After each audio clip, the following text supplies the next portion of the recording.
আসসালামু আলাইকুম, আমি জামাল। বিশেষ করে মালদ্বীপ এই মুহূর্তে আমি একটা মাদিদিমাগু শোরুমে আছি। এই জায়গায় কম্বল, বালিশ বিক্রি করে যারা আমার প্রবাসী ভাইরা নতুন এসেছেন। বিশেষ করে দেখুন, আমি এই মুহূর্তে একটা বালিশ কিনেছি অলরেডি আমার ছোটো ভাইয়ের জন্য। ওর বালিশ প্রয়োজন পরে, আরও কিছু শর্টকাট কম্বল, তাওয়াল, তো এগুলো নেই।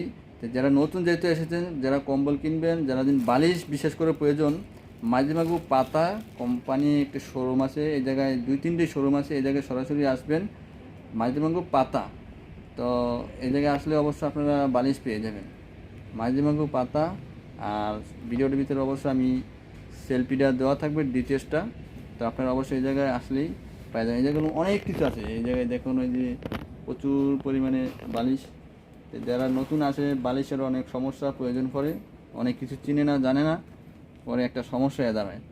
তো আমি মনে করি এই যে আসবেন, এই জায়গায় অনেক কিছু আছে, ঠিক আছে, বালিশ, কম্বল ইত্যাদি। তো এই জায়গায় থেকে এসে নিতে পারেন। তো বিশেষ করে সমস্যাগুলো আর কি এরকম আপনাদের সমস্যা হবে না আমার এই ভিডিওর মাধ্যমে। মাদিজামাগু পাতা শো, আর ভিডিও সেলফিটা সামনের লোকেশনটা দেওয়া থাকে।